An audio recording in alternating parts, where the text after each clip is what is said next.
Beloved Madridistas, welcome back to the channel. Welcome back to Madrid. What a great performance. Let's talk about the match last night. This was absolutely classic, vintage Real Madrid in Europe. This was absolutely classic. An incredible performance. I thought we were better from the very first minute. We were by far the better side. We were superior. I think we could have scored 10 last night. It was so frustrating for a while. I have to tell you guys that even when we were down, I wasn't that upset because, I knew that we were playing very well. The scoreline just didn't match up with what I was seeing. And so even when we were down, I wasn't really that upset. It just felt to me like the scoreline was wrong and that it had to change. Again, this was absolutely vintage Real Madrid. This is a club that has a singular, unique ability to fight to the end. There is no other club in the world that has the ability to turn things around with the free. People do it, but not with the frequency and the regularity that Real Madrid does these things. Another absolutely epic performance that just adds to the legend of the greatest club in the world. But let me give you my thoughts on this match. So happy you're with me again. Lots to talk about. Okay, let's get started.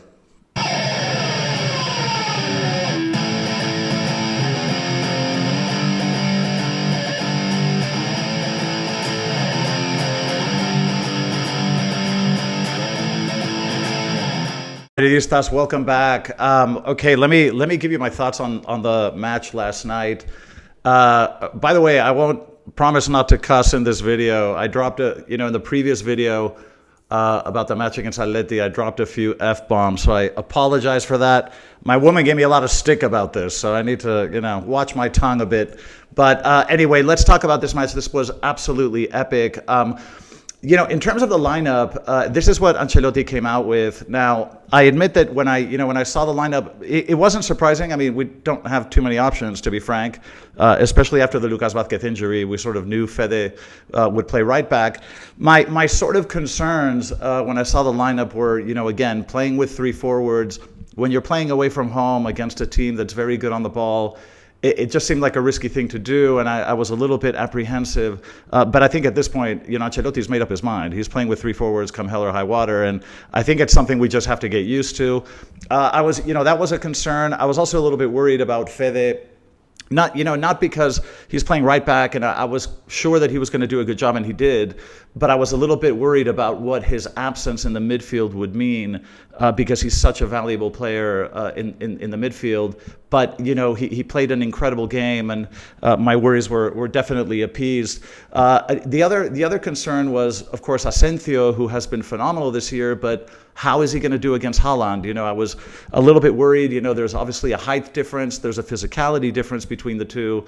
And I was a little bit concerned about that. But boy, did Asensio, did he take care of that concern. He was absolutely spectacular. Other than that, I don't think there was any surprise in terms of the lineup. Now, in terms of the match itself, this was, it felt very cagey. It felt kind of like positional chess at the beginning. There were a lot of moments where, either, one of them or one of us kind of holding the ball in the middle of the field, just standing, looking around like what we're going to do, and the other team just kind of waiting in defense. It felt very static, kind of a little bit like a chess match, and it was a bit tense. I mean, you could feel this was a knockoff type of match because, neither team wanted to make a mistake. You could tell that they were just more worried about not making mistakes than anything else.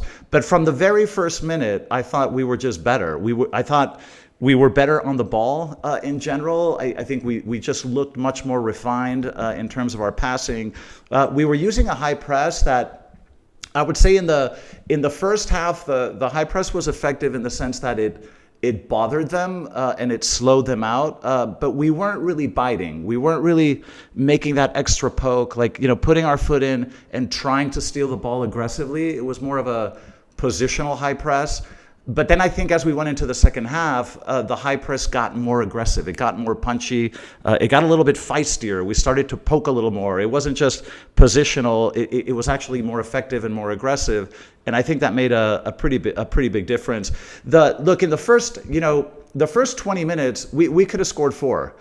We really could have scored four. Some of the chances that we had were just so glaring, and it was so frustrating. And then, of course, in the 19th minute, when Haaland scored his goal, which kind of came out of nowhere. I mean, I think, City had produced one chance prior to the goal, but not a lot. I mean, just not a lot. And when that goal came, I thought, you've got to be kidding. This is just, it doesn't feel like the right score at all. But after the goal, I think City became a little bit less ambitious. I think they kind of tried to slow things down a little bit. You could tell that they were, happy with that scoreline. And I think a little bit of the sting came out of them. And we started to sort of, kind of come into rhythm a little bit more. We continued to create so many chances, but just the ball didn't want to go in. It was one of those, just one of those nights. And when we went into the half, I was just thinking to myself, this is such an excruciating match, because it was just kind of painful, because we're doing everything we need to do. We're creating chances, but just the ball doesn't want to go in. When we started the second half, one of the first things that happened is they hit the crossbar, which was a bit of a wake-up call, and I think kind of shocked us into concentration a little bit more. But again, we got into the rhythm of the game. Vini started to show up a little bit more. I felt that City's energy started to subside a little bit, and we started to create a bunch of chances again, right? Jude had a good one in the 52nd minute. Kylian had a great one in the 54th minute. And then finally in the 59th minute, we score. And this was a really magnificent pass by Ceballos. We have to give him credit, because the pass was absolutely fantastic. There was one City defender that played Kylian onside. God bless him. And then Kylian, it was kind of funny because he completely mishit the shot, but it just so happened to work perfectly and ended in the back of the net. That kind of, at that point, I think we felt a little bit more settled. And at 1-1, we continued to create chances. In the 63rd minute, Fede almost scored with wonderful strike with his right foot that almost went in, just hugged the post. In the 66th minute, Jude had an absolute screamer of a chance. I really don't know how that one didn't go in. It was just kind of a one-on-one against the goalkeeper, but he hit it right to Emerson. It was just very disappointing. But it looked like in the second half, every time we stole the ball, we looked lethal. Every time we stole the ball and went on the counter, it looked like, crap, something can happen here. I really felt like we were in command of the match. And then in the 76th minute, again, sort of out of nowhere, because Man City, when they were in possession, they just didn't look all that dangerous. I mean, it didn't look, it just looked nothing like what happened, a year ago when we played there. It looked nothing like this. They looked a bit predictable and kind of innocent. But the penalty came in the 76th minute, and this was just Ceballos had been playing a really good game up to that point, but this was just kind of a silly mistake. I think in that part of the pitch, right at the box or at the edge of the box, there's just no need to make that sort of challenge. Foden had players in front of him. We had other defenders in front of Foden. He wasn't going to be able to take a clear shot. I think it was an unnecessary thing to do, and I think Ceballos, felt pretty bad about it, because that was kind of a mistake. So now we're down 2-1. And this is what I was describing in the intro. We're down 2-1, but I just didn't have the feeling. I wasn't that upset, because it just looked to me like we are much better than Man City, and we look in control. The ball doesn't want to go in today, but at some point it's going to have to. But I just wasn't disappointed with what I was seeing, and I just kind of felt to me like at some point this is going to turn around. We had the first change in the we had Modric come in for Ceballos, I think in the 6-7 minutes, something like that. Brahim came in for Rodrigo in the 83rd.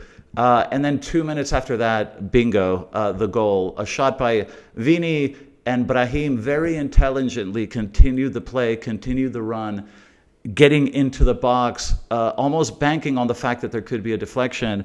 And again, it's that extra little bit of ambition, that extra little bit of awareness that makes all the difference in this sport. Had Brahim stayed back, he wouldn't have scored that goal. But he was hungry and ambitious, and he kept his run going. And then, of course, the ricochet came to him, and he finished fantastically. So, I mean, at this point, obviously feeling much better about the match at 2-2, and it's not a bad score to take away from the Etihad. There was a play in the 89th minute where Jude, I think was fouled at the edge of the box, but, in fairness, this ref, this guy's name is Clément Turpin, I believe. I think he's French. Belgian? No, I think he's French. Clément Turpin. This is a ref that I really trust. In my view, I think this guy is the best ref in the world. And so, even if there are, one or two plays where you don't agree with him, he's such a good ref that I don't mind deferring to, I have no problem with the call. So I do want to give a shout out to the ref because I thought he was excellent.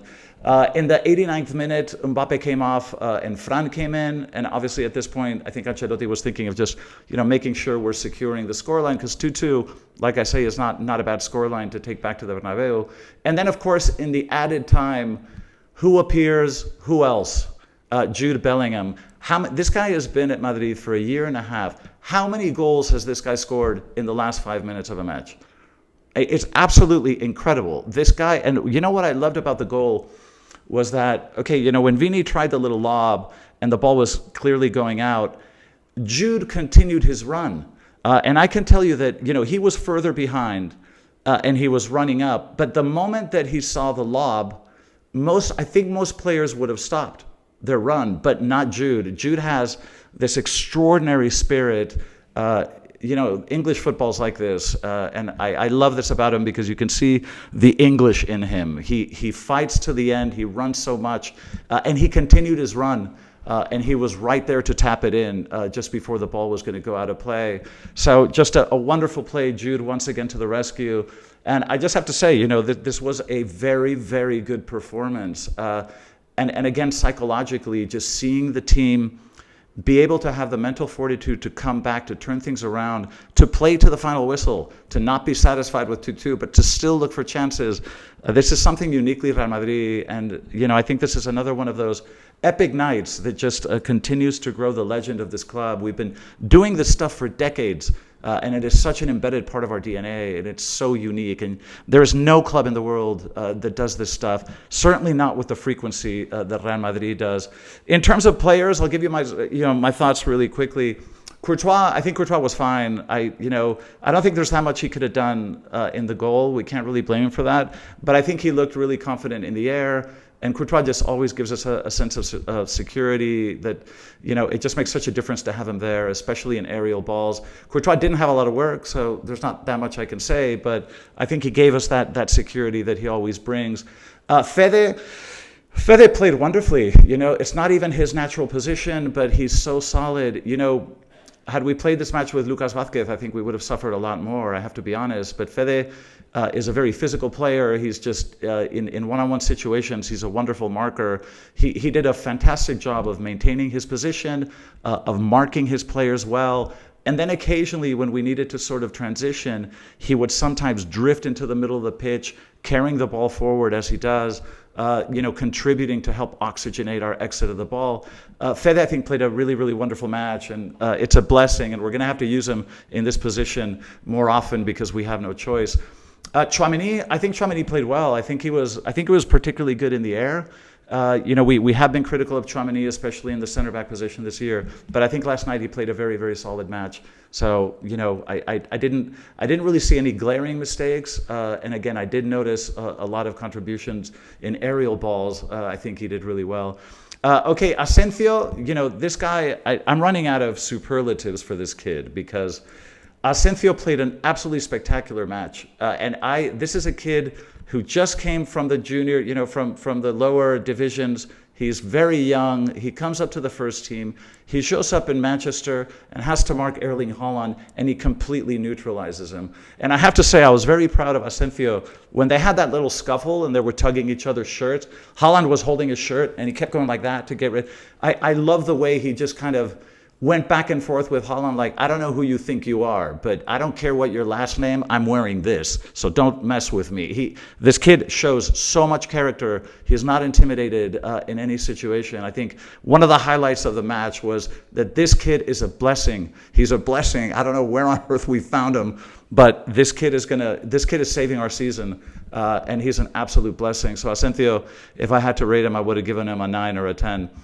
Okay, Mendy was, okay. I mean, he did, Foden did manage to escape him on a couple of occasions. The goal that he missed in the first half really irritated me. I mean, I honestly, I don't know how on earth he didn't either put that in the back of the net or pass it. Somebody was open on the other side of the box.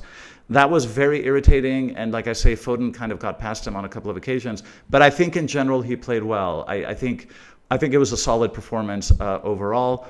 Ceballos, I thought, was very, very good, with the exception of the penalty mistake, which was, I think, a lack of concentration or maybe fatigue, but it was just the wrong decision. But I think other than that, I think Ceballos played very well. I think especially in that kind of the cagey moments when we had the ball in the back and they had a sort of high press, in those moments where you needed a bit of technique and very accurate passing to get the ball out, I think in those moments Ceballos showed a lot of level-headedness.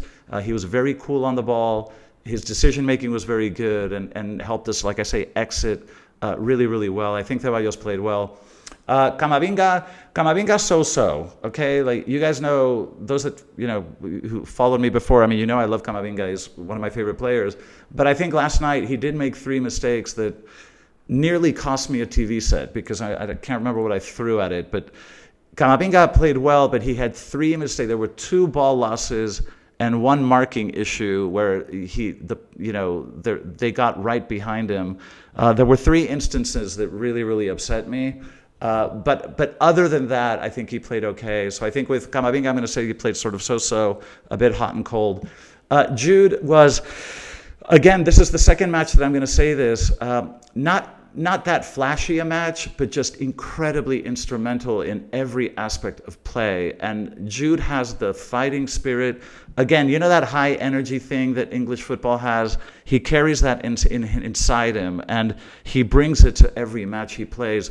His work rate is extraordinary. He did have a couple of little clips where he showed his technique, getting, when he receives the ball and immediately pressed by 1 or 2 players, and he just beautifully gets around them with just this beautiful passing, from one foot to the other, getting around players. I'm telling you, he has so much Zizou in his blood. He had a couple of really beautiful technical moments, but more importantly, he had that energy, that conviction to run, to score that last goal. He had the concentration, the focus, the ambition to continue that run. Because like I say, I don't think every player out there would have continued that run. But that's what Jude brings. He brings an incredible amount of sacrifice and energy to our play. And I thought he played a very solid match. I thought Rodrigo was very good.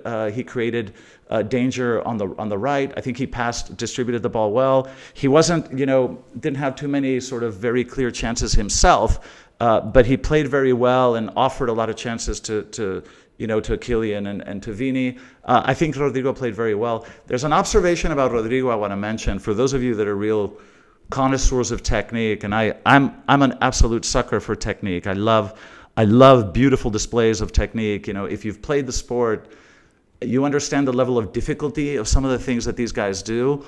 Rodrigo I think has one of the best, when he receives a long ball, I think he has one of the best first touches I've ever seen in my life. In terms of deflating the ball, when the ball comes, 40, 50 meters, and it comes fast, it comes with spin, very hard to control. With one touch, he sucks the air out of the ball unbelievably well. Rodrigo has an incredible first touch on the ball, really, really wonderful. It's really hard to do, and it's wonderful to watch. I mean, Rodrigo, man, when he controls the ball, it is something else. I think he played very, very well. Kylian, I think Kylian had a really, really good night. If only in terms of movement. And in sort of enthusiasm and combination play, I was very happy. The only thing I wasn't happy about was the finishing, because he did have 2 or 3 absolute screamers that should have gone in. And, he played well and, of course, did score, but he had so many other chances that should have gone in. And I just think, other than the finishing, I think he played well. But you know, I do think he should have scored one or two more of those chances. Vini, of course, was sort of MVP. Vini, I thought was a little bit more quiet in the first half, but he did start to wake up, and he started doing what Vini does. You know, Vini at the edge of the box. Think about this. When Vini has the ball at the edge of the box, if you come too close to him, he's so quick, he'll get around you. So the defenders have no choice but to be a little bit further back, which gives him the threat of shooting. So Vini drives defenders crazy because they know they can't get too close because he'll just get around them. And there were so many occasions where he literally just kicks the ball forward and says, okay, let's see who gets there first. And Vini's going to get there first every single time. Vini had, in the second half, I think, showed us that explosiveness that makes him so special. I think he had a great game. He got MVP of the match, which was probably deserved. So I was very happy with Vini as well. Look, I mean, in conclusion, I would mention, look, this is the first big team this year that we've been able to beat because we've struggled against, you know, Liverpool and Barca and Atleti. We've struggled this year against big teams. This was incredibly good for morale. This is us showing up at the Etihad against a team that admittedly isn't playing very well this year, but has unbelievable talent. And we showed up and we played very, very well. And we were commanding away from home against a rival like this. I think this does a lot for morale. And I really think it's lifted everyone's spirits. We were absolutely superior from the very first minute.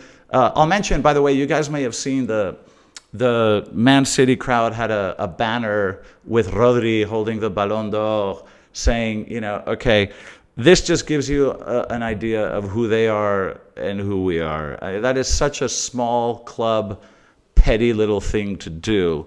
And, you know, enjoy your Ballon d'Or. Rodri was watching the match, and I know Rodri goes to bed every night knowing he wasn't the best player in the world last year. He wasn't even the top 5. I did a whole video about the Ballon d'Or, if you guys are curious, and believe me, Rodri was not even in the top 5. So I thought that was kind of cheesy of them to have that banner up. Another thing that I wanted to mention is, if you're Erling Haaland, what are you thinking right now? I mean, if I'm Erling Haaland, I'm like, what the hell did I just do? I just signed a 9-year contract with these people, with this plastic club that's probably going to be sanctioned because they broke 122 financial fair play rules. A team that now, you might very well end up spending the rest of your career at a mid-table English club. And I have no idea what you're thinking, but I don't know if at some point you had a chance to come to Madrid, but you know damn well that you're going to be second or third best for the rest of your life. He must be regretting it. And when he gets to the Bernabeu, that feeling is going to be compounded when he sees the aura of the Bernabeu. And he'll think to himself, I could have been a part of this maybe, and I've just blown my chances. So I don't know what Haaland is thinking. Another interesting observation, how did Man City get this bad? With the players they have, how did Man City get this bad? Because I think they're awful. They're just not very good at all. I mean, this team, when they attack, it's predictable and very easy to shut down. They don't, I'm not really seeing speed from this is an unrecognizable Man City, but they haven't really had that much turnover in terms of players. I have no idea what happened there, but this is one of the most dramatic sort of implosions from one year to the next that I remember seeing, at least at the elite level. Not sure what happened there, but Guardiola has a lot of work to do to rescue this lot. Okay, we still have to play the return leg, so we can't get too excited, and we need to be serious about that. The beauty about this sport is that every match is different. Okay, you can play against the same team 3 days afterwards, and the game will be completely different. This is just the nature of football, and I think we have to be very, very careful in the return leg. We know that Real Madrid tends to get dozy when they think things are under control. This is a perennial problem with Real Madrid. We're going to need, I think Ancelotti's going to have to do a lot of work to keep them focused, hungry, and sort of keep the intensity level high, because when Real Madrid thinks things are in control, how many times have we lost leads this year because we kind of think, oh, okay, well, this is a done deal. That is a very big mistake. It is our Achilles heel from time to time. And Ancelotti's going to have to do a real job psychologically to keep these guys focused and forget about the scoreline. We need to play like we're down, not like we're up. in this tournament. Anyway, those are my thoughts. I think this is incredibly good for morale. But once again, I think this is a brilliant, shining example of what Real Madrid is. Last night was another demonstration of the most unique football club in the world, and I think sporting institution in the world. There's something about Real Madrid, something about the spirit of this club that is so unique and so inspiring from a human standpoint. That this is a club that never gives up, that always believes, and just does the impossible time and time again. So another legendary night for our boys, and I couldn't be happier. Anyway, those are my thoughts. Let me know what you think in the comment section. Thank you guys for joining me as always, and as always, a la Madrid.